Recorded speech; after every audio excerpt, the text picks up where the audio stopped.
farm, sound effects of a crowded place, atmosphere of music. Oh, Senor! Oh, full of war! No. Oh, I pray you! No, excuse us, please. Do the little Zucchino! Pietro! Let us pass! We are pressed for time. Oh, but not for money! What insolence. What a skin flip! Come here, catch up. Take my arm, dear Pietro. Give me a moment, dear. My darling Lulu lags behind. That boy will be dead with me, I swear it to her. Lulu dear, over here. Do you mind? Menage a trois is sweet when all three lovers feel complete, when all I feel is angst and strife. Look at the love of those privileged people. The husband bitching about his lover to his wife. Come on, can walk beneath this holy steeple every day of your life. Got anyone? Does it look like I need help? Oh, no, of anything. Honestly, I do anything. Really? Yes, anything at all. Well, I don't know about anything around here. But you have to give Santa Margarita a go. That's where they generally go for a bit of anything. Now buy some card or bugger off. I'm busy. Marco. What? I can't help it if people find me beguiling. You won't be so adorable when you're standing in front of the Contessa and the only sound you produce is some unremarkable pedestrian mewing. You have a positive obsession with sugar. You think I'm fat? Not so bad. Hey, not in public.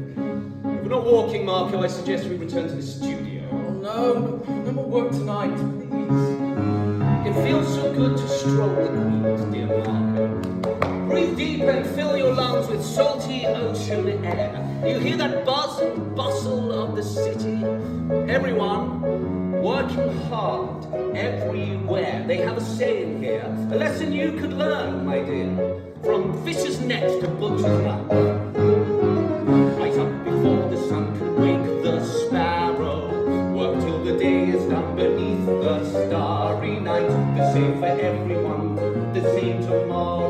Every day of your life. What the hell are you doing here? Hey, he's not your prisoner. Well, we left you to clean up the music room. Or your slave. Who's watching the fire? Yes, Niccolo, yes, the festival. Yes, let's go. Come on. Who do you think we're doing this all for, Marco? For me? Do you think I enjoy drilling scales and arpeggios all day and all night for some ungrateful boy?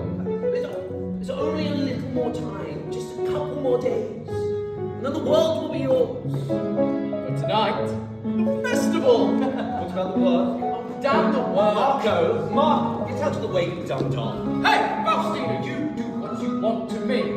But you leave him alone. Okay, go home. If you don't know how to behave, go home. I don't need your protection every moment of every day. The Contessa will settle for nothing less than perfection. Perfection is what you'll get. Such a delightful capella! Hey, give that back! Well, how much you give me for this little thing then, eh? Hand it over. Copper? You can afford to be generous. Got a Zucchino? All right. One! You only asked for one. Silky cloth and ring on every finger and you give me a single Zucchino. Oh, ladies' hands, I've never done a man's work. Get off! Hands like one of them castrated creatures. That's none of your business. A gelded calf set up for a life of leisure. I work extremely hard. Oh, singing is not work. One day I'll perform in the San Cassiano Theatre or even the San Moisio. That is work, I assure you. Right? What I want to know is, can you get up or can't you? Here's a boy, oh a lovely looking boy, who can't get up. You insolent dog! Who'll be a star on stage, he says, and he gives me one lousy Zucchino. Moneyed and mean. Moneyed! My father slaved to feed 11 children, lived in a hovel with his weary and worn-out wife, and still he thanked the Lord for all that he'd been given. Every day of his life, and though we'd go to bed without so much a crust of bread, my father fed us this advice. Rise up before the sun can wake the sparrow, or till the day is done beneath the starry night. The simply yesterday, today, tomorrow, every day of your life. I wish I was as lucky as you. Cool, imagine living off your voice. What about the price I paid for it?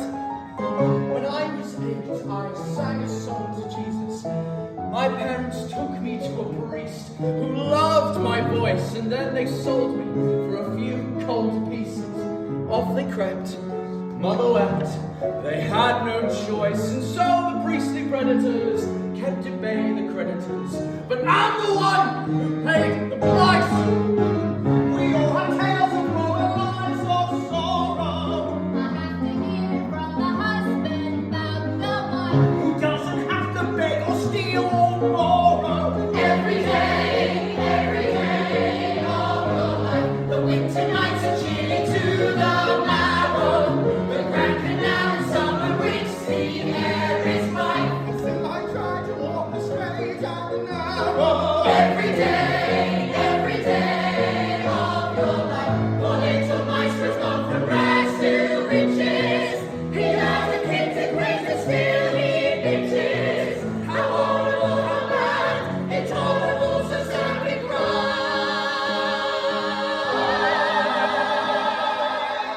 Hands that bathed and gave me my first good meal.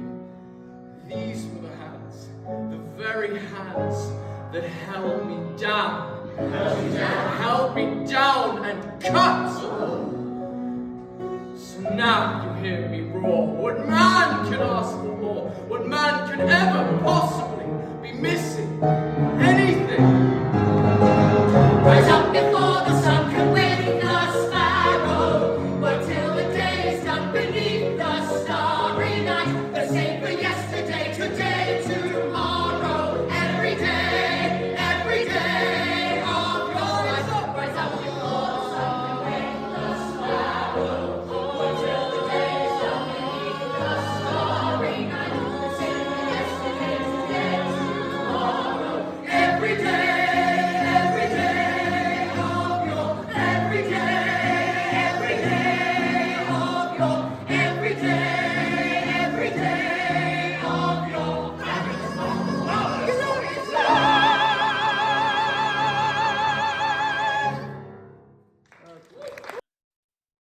I'm playing Lord de Roscoe, Pietro. He's essentially the antagonist of the piece. He represents the power and the political structures in Venice at the time, and all the corruptions associated with that.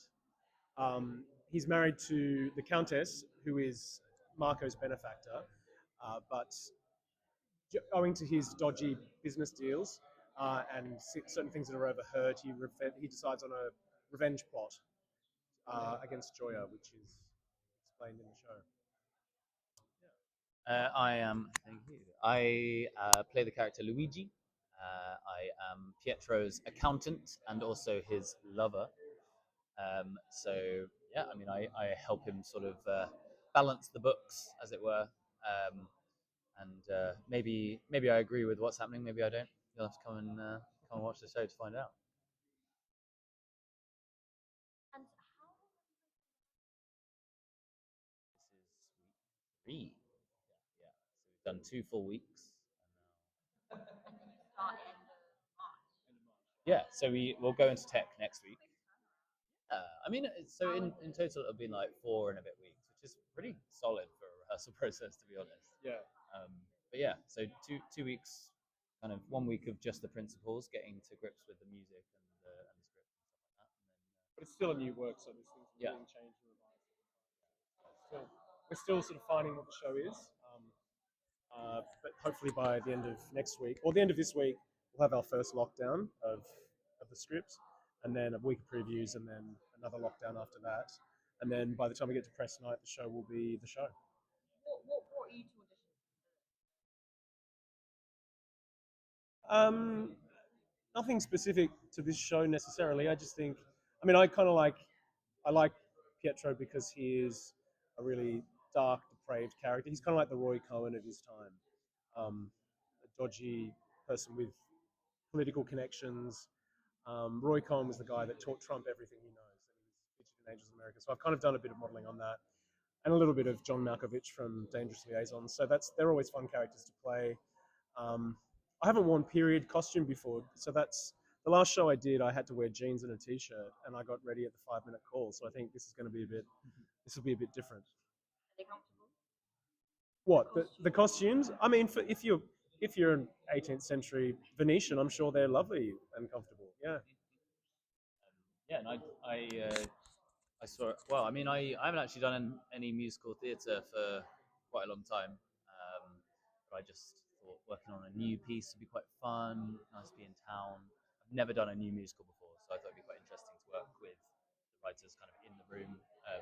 And then I heard some of the music, and I just thought it'd be really cool to work with Matthew, who's amazing. And yeah, I heard the song that my character sings, which I had to do for the audition, and I just thought it'd be really fun, so I went for it, and yeah, luckily got it. Yeah. I did one musical in China in August, and that was my first time doing a musical back for 8 years.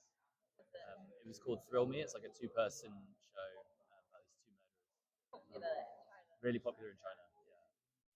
Yeah. Before that, I just done kind of bits of TV and film and like independent film and a few plays and stuff like that. So I always consider myself more of an actor.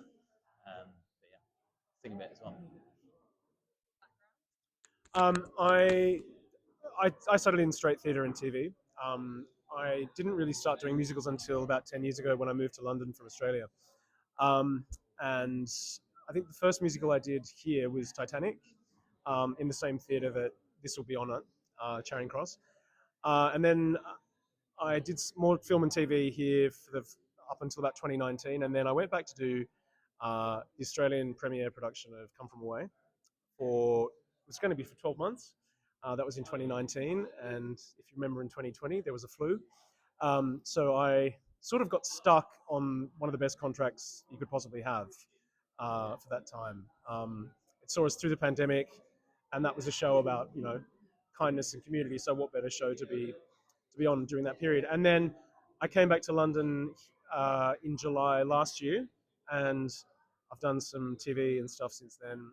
And then this is the first time I will have been on stage in London in about 7 years. Yeah. Yeah, no, 8 years. Yeah. Yeah. So hopefully we're not rubbish. So who was your character in Come From Away? I played Kevin T, the lumberjack. You can see that? Oh, great. Yeah. Yeah.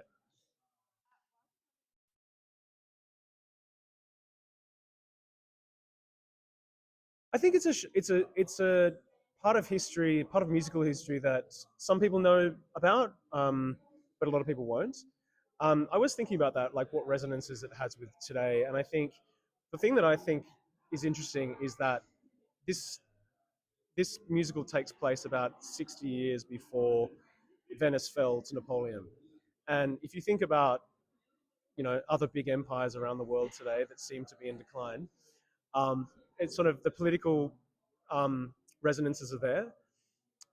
But at the end of the day, it's a love story about two people who are outsiders. They don't fit into the political structure, the social structure that our characters represent.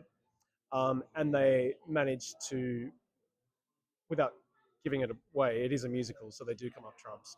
Pardon the pun.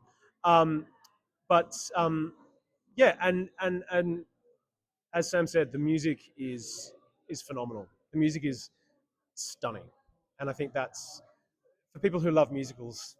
That's going to be the hook for them, for sure. I think also there's a lot of themes throughout. I mean, some of the themes I like the most are kind of like what makes a man a man. There's lots of different elements of like, is that a manly thing to do? Like a man who sings like a woman, is that and also then at the end it's kind of like music and art conquer everything. There's like these lovely themes throughout, which I think is just completely applicable to an audience of any generation, which I really love about the show. I suppose our characters too. Our characters are in a relationship, a gay relationship. I'm married to the Countess, but we have an arrangement, and that's an interesting dynamic to play too, given the time period. And as Sam says, like what is it to be masculine and powerful at that time, but also, I mean, Pietro is quite self-loathing in his um, in his homosexual tendencies. I'm not going to say he's an out. He could be bisexual. I don't know, but but that's sort of why I've used Roy Cohen as the sort of model, because same sort of thing. Hmm. Um, oh, can we have a second to think? Hang on. It was, um,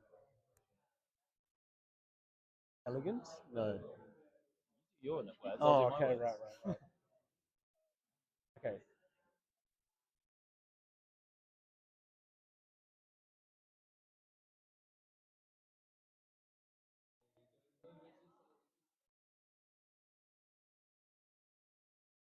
Okay. All right, you go first. Joyous. I could just steal your words now. No, joyous, unique, and I think dynamic as well. You know, it's got like this new energy to it that you haven't seen the story told on stage before. Okay. 3 words: soaring, searing, and uplifting.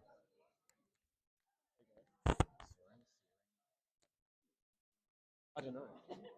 Fabulous.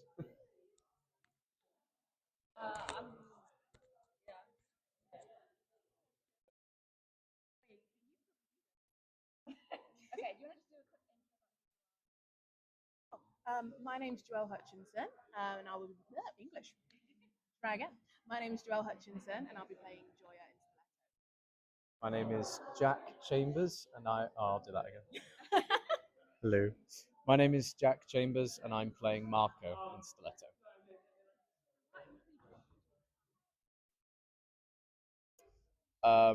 What drew me to this story? It's one that I didn't know of, and I don't feel like much people of our age and demographic know about the story of the castrati. And when you really get into it, it was horrifying. And yet they had such beauty and fame from it. And it kind of, I think, reflects how far you're willing to go to, meet your ambition.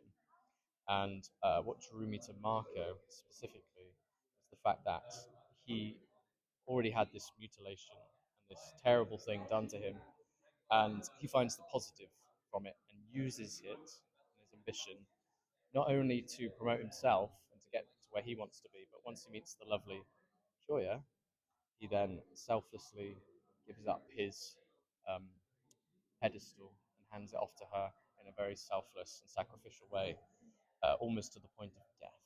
And it's, some hard themes, but as we were saying, it's finding the silver lining and promoting the good rather than going down the sinful route of fame.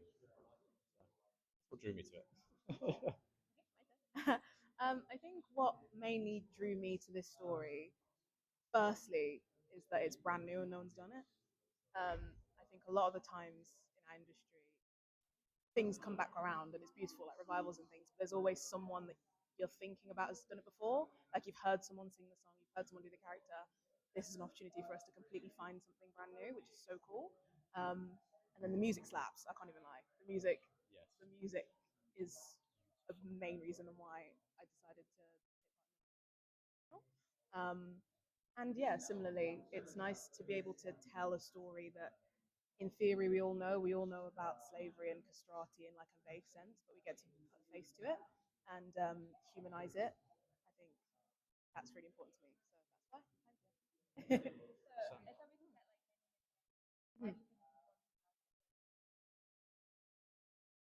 why. So I think it's important to be telling this particular moment in history now, because although we see that this happened 300, almost 300 years ago, uh, slavery is still a thing, castration is still a thing, not necessarily to young boys for their voices, but to young girls, and it's in certain countries it's seen as a religious practice, and it's, it needs to be heard. So I think putting it on the stage in a way that still has that artistic um, spectacle of it, as in the Venetian opera. It, like you said, gives it a face. Um, to say it in a different way, a mask. Put on a Venetian mask and hide the true horror that lies underneath. And by weaning in the public with this lovely looking thing, the aesthetics and the beautiful songs and the dialogue and everything, and then ripping off the mask so they see the almost like the picture of Dorian Gray underneath, and seeing what true sin and the slavery, the castration, the racism, the sexism, how it's all hidden under this beautiful facade. Um, I think that's a nicer way of teaching a naive audience that these things not only happened but continue. I think the show is important right now because, especially for your character, in terms of looking at gender and what makes a man and what makes a woman what makes that, the mentality about gender and what makes a man a man. So I think the show is a really interesting talking piece on that. And I also think it's nice to have a show where, even though there are people that are downtrodden and are going through really difficult things in life, they have an opportunity to figure out how to stand up on their own 2 feet and make their dreams come true, even though it's not necessarily something that probably would have been encouraged or there was space to do that at the time. Right now, we're telling a story about people who are finding their way through life and making it beautiful, rather than living in the downtrodden, sad, grey world, trying to find joy. Yeah, that's why I think it's important. You as a person, Joelle, and your character Joya is the embodiment of that, obviously, because Joya means joy. So that's what Joelle brings to the rehearsal room every day, but also Joya brings to the piece. Your background, like opera? No, me no. This is the opera for me. I'm learning here, which is great. So you're singing? I'm singing a little bit of opera. She sounds great. Thanks. I've been working with some great vocal coaches, and yeah, it's been a journey. It's been a journey. But mainly, I grew up singing in church, so gospel is where I started. Then I went into musical theatre as a teenager, and then finished drama school. And now I'm here. So it's just sort of like bobbing and learning wherever I go. I'm like, oh, I'm here. Let's try this. Oh, pantomime. Let's try this. Oh, play this. And now opera. So, yeah. For me, yeah, acting background, but trained in singing classically and also in jazz singing. And a lot of shows I've done have also had like a rock element to it, which obviously this does. So it jumps about really. This in terms of the songs that not only I sing, but the rest of the ensemble and the principals. Number you just saw, Every Day of Your Life, we were saying is most outlierish of all of them. Like, there's no other number that's similar to that in the show. Everything else has a kind of sensual ballad type style to it. There are a couple of rocky, like hard hitting duets in there as well. And there are some beautiful duets that we do. But obviously, Joya and my mezzo. So I have a mezzo playing my higher register. They have a duet at the end, which is completely operatic. And it's gorgeous. So yeah. Well, you'll have to come and You'll have to come watch the You'll have to come and show. watch it. The magic of theatre is how we're going to do it. Yeah. So there's a lot of clothes. I'll say it that way. A lot of masks. I'll say it that way.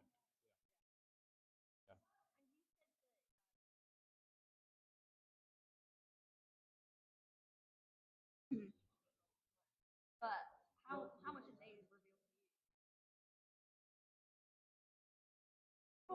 I was a bit cheeky. When we got our audition material, we got like all the character names in their material as well. So I was like, ooh, let me hear that. Okay, oh, let me hear as well as my own. I think Joya's main song, her character song, that for me was like the biggest push. I was like, oh, this is the lyrics and the sound sound is exactly where I would like to see myself as an actor and as a performer in musical theatre. So I was like, oh yes, I can give me that, I can do that. And then listening to everyone else's, I was like, oh my god, this is a show. It just, yeah, it put everything together in context. Just reading a script on its own, it gives you an idea, like a shape of the show, but listening to the songs as well, it just adds another layer to it. And as soon as I heard them all, I was like, okay, this is a piece. This is a piece, a cohesive. Yeah, similar actually. I did that. I was a bit cheeky. Yeah. I took a little look at the Dropbox, Mhm. and then when I found out I got the part, um, creatives invited me to listen to some of the orchestrations of the pieces, and they are sensational. Simon's done a brilliant job. Matthew's done a brilliant job, and I actually recorded one of my songs in the studio with them, and then working through that, even just that one day working on It Comes a Time, really got into the nitty gritty of character and how it translates the rest of the story. So I was quite lucky in that aspect because I got to do that. And then again, yeah, working through with all the principals, be it the duets or the other little numbers, just sticking around and watching them, their journey. Um, yeah, there's such a beautiful through line throughout the whole piece that not only makes an audience member kind of fall in love, I guess, with the music itself, but really understand what it's trying to tell you, the lyrics and the feel.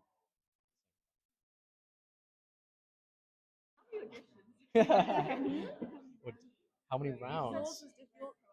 Yours slightly different to mine, wasn't it? Oh Different. yes. Yeah. So for me, I did one take, went in and did a round, and then I did a few like working sessions because it's a new show. They kind of, it's one thing having a demo of how you think it's gonna sound, having an actor come in and add another layer on it, like in terms of story. So I did a few sessions, just me and the team. And then I came in and did two more rounds, and I was like, oh, okay. And then they made me an offer. I was like, oh, okay. So that mine was Fantastic. slightly different to yours. Yes. So I didn't tape. Yeah. I came straight in, did a few rounds.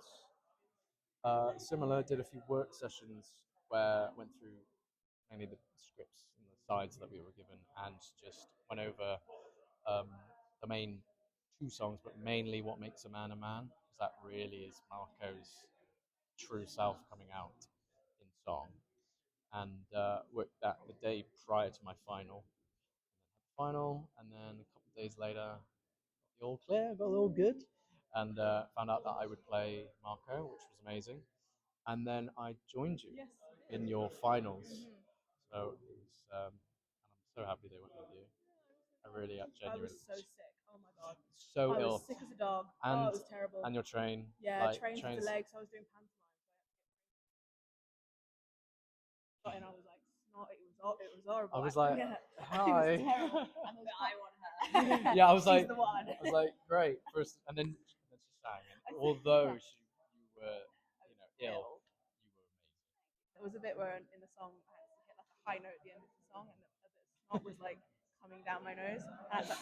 And then I did the high note, and then Matthew was like, "Are you sick?" I was like, "Yeah." And then I was like, tissue. Hand sanitizer. Yeah, yeah. Yeah. Um, All good though. and that was our first time we met, Yeah. wasn't it? Yeah. And yeah, I went away. It was like, everyone was great in terms of the other candidates, but you felt to me like a joya, my joya. I'm glad. I'm glad to.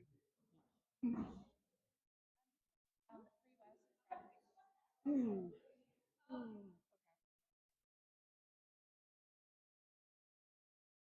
Uh, Dramatic. Spicy. oh, I almost said spicy. Mm. Mm. Joyful. Pop out, sorry. No, that's fine. That's good. I'm gonna go with a saucy, selfless spectacle. Yeah, bit of alliteration, yeah. You had 3 S's there. Yes. Oh, did you? Sibilance. The blah, blah, blah, blah. Yes. Nice. Yeah, that's what we think. Yeah. Time to turn the camera around Yeah. now. What do you think? Yeah. What did you think of the performance? Did you? Oh yeah, I'm excited. Like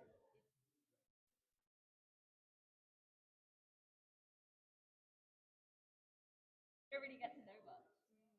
Oh yeah. Find Drip, out. drip feed it.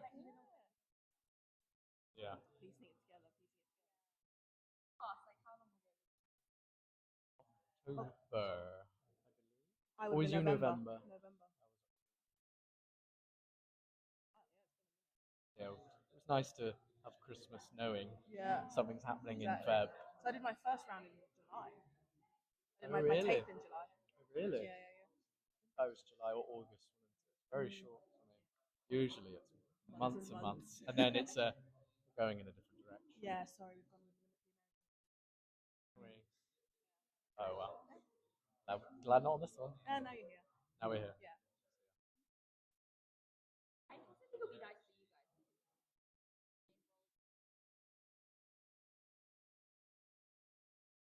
guys. Like that was me. That was me. Who's Idina Menzel? Uh, Nadal Dazeem or whatever John Travolta calls. Yeah. I didn't. Yeah, I think she does. Yeah. You should. You would, wouldn't you? Yeah. I didn't. Bless him.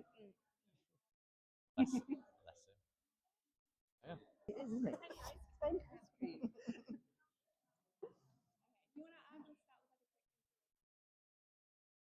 My name is Jenny Jacobs.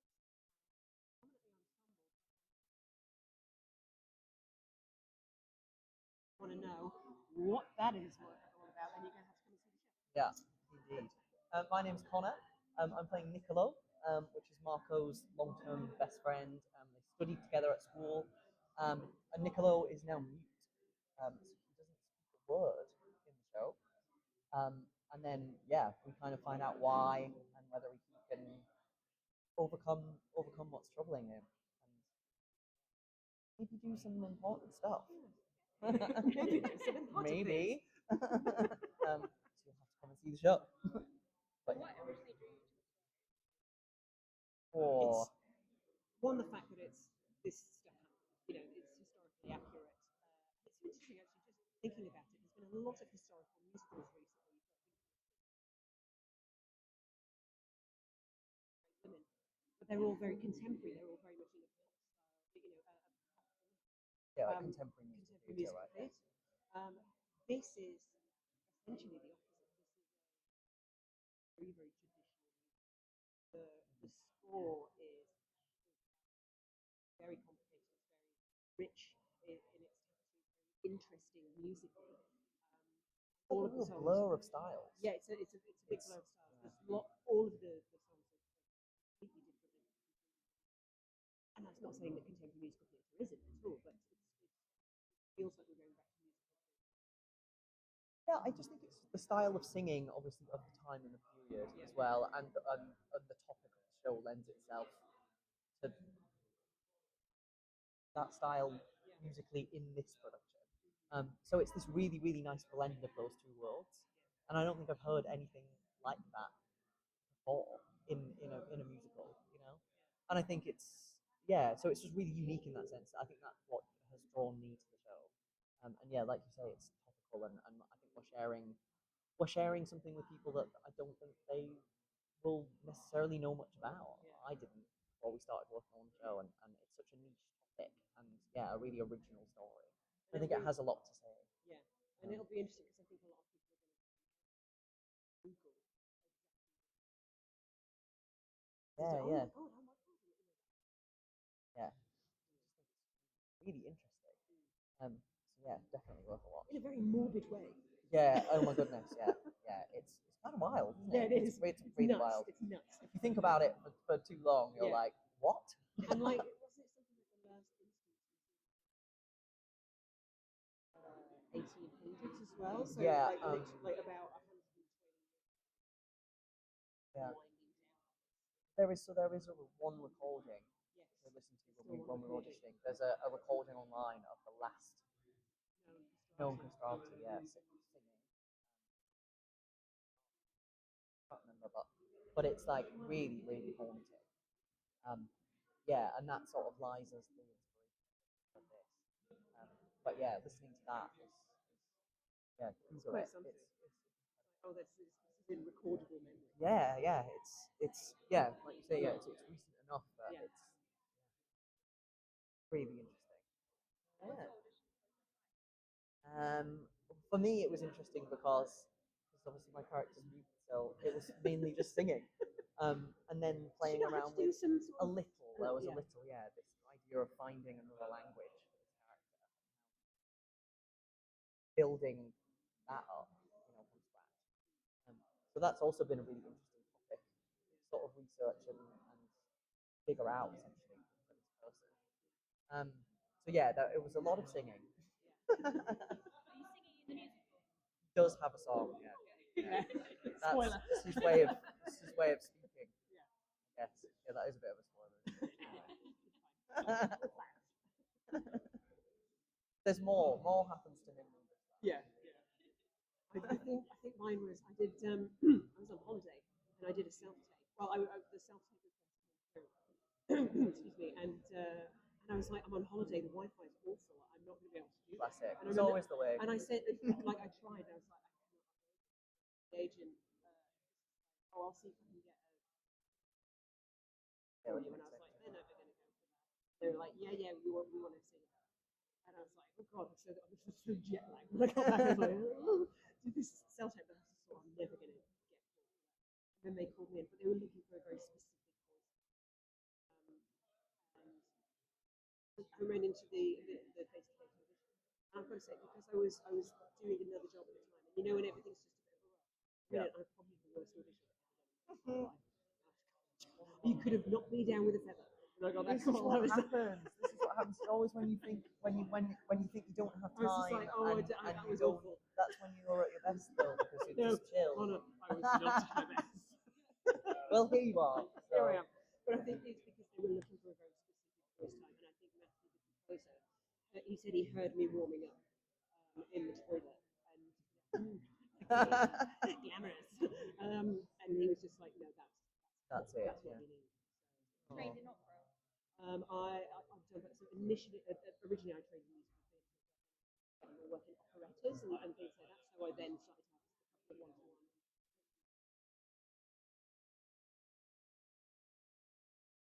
First time. What are 3 words that you Oh, unique, big, and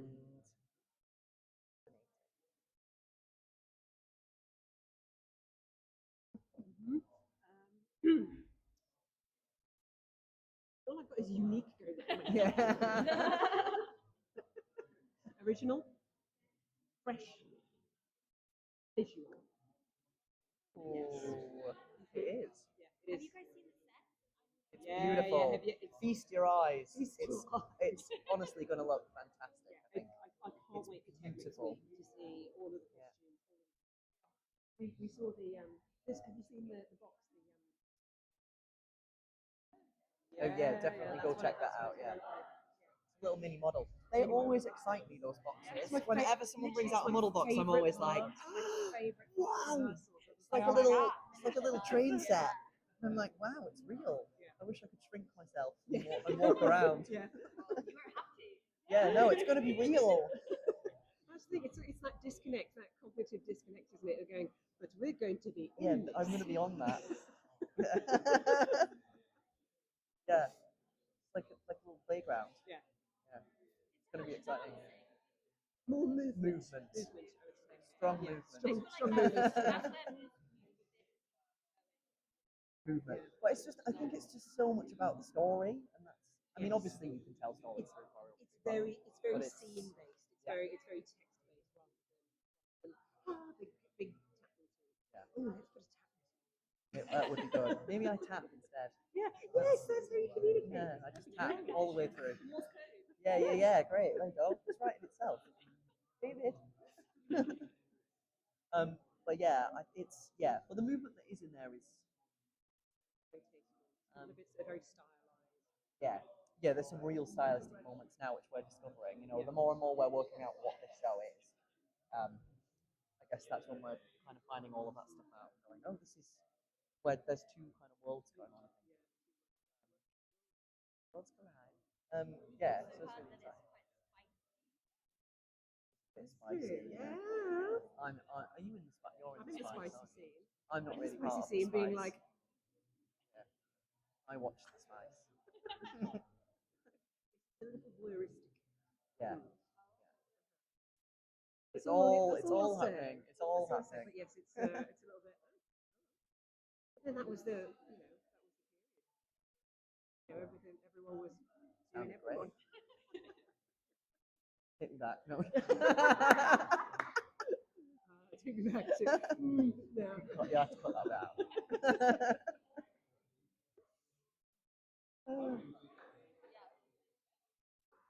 I'm sorry? How's your day been? Good? Yes, it's been fine. It's the Monday morning, start of the week, starting back at the top of the show, working our way through. We've just done the opening number, which is beginning to come together now. So,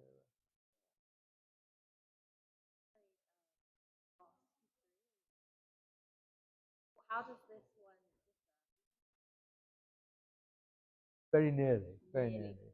It first crossed my path certainly 35 years ago. Robert Stigwood asked me to go to Los Angeles and work with Matthew Wilder, our composer over there, on a projected new musical on this subject matter, which we did. That musical didn't see the light of day. Years and years went by, and then a few years ago, I got the call to say, could we revisit it? And we put together a new team and created a new storyline, a new libretto, a lot of new songs. So it's arrived at this point. The difference between that, in answer to your question, and other things I've done is, although one has often a degree of license about what you can change or not change in an existing show, and indeed in some shows, I mean, I've done a show where I was told you cannot change a single note or a single word, and your job is to do everything else but that. Well, this is the complete opposite, where we started with a blank sheet of paper and have ended up with a script and a score telling this story.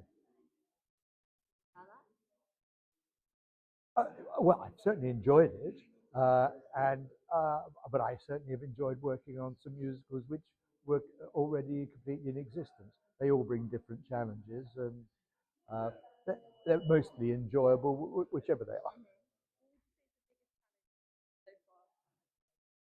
Well, it's been creating from scratch a narrative around one central idea. In this case, a young boy who's been castrated to preserve his voice so that he could sing in the Vatican or in the opera. Creating a storyline that holds our interest, that creates dramatic tension, that does all the requirements of a dramatic narrative at the same time as provide vocal opportunities for solos and duets and chorus numbers, and has the right arc of storytelling throughout an evening. I mean, those are all challenges which have to be tackled and dealt with, and constantly refined when you end up with scenes or songs that in the end up in the waste paper basket, and you go down another route, and eventually you hammer out something which seems to do the job. Yeah, we'll see. Why do you think this story is important to audiences? Well, really, all the issues it raises were the same in 18th century Venice as they are today. Um, from high society being politically corrupt, people making money and embezzling or out of doing various things, to sexual licentiousness, every kind of relationship, boy, girl, girl, everything going. And then you have a boy at the heart of it who is, in a sense, sexually conflicted. He's being castrated. He's kind of not a man, not a woman. He's attracted to men. He is attracted to men and women. And you have a young girl, a black girl, who comes from the wrong side of the tracks in a society where various doors are closed to her. and together they have those drawbacks to overcome and to find their own path through life, their own fulfillment and happiness, just as everybody does in today's world. So in one way, the issues remain unchanged. Nothing changes. What is, I think, original about this is it deals with adult issues in an adult way, with a phenomenal musical score. Um, I'd have to say uh, it makes it very different from anything else you might be able to buy a ticket for tonight. And I think if you do buy a ticket, you'll have a good evening. What are you I think they hope they're going to tell their friends you must go and see this. But I think I hope they'll think, wow, what a fantastic score, what wonderful songs, and it's such an interesting story. It's so original and different from anything else I've seen. And if they go away and do that, that's it. Yeah, exactly. Well, fantastic.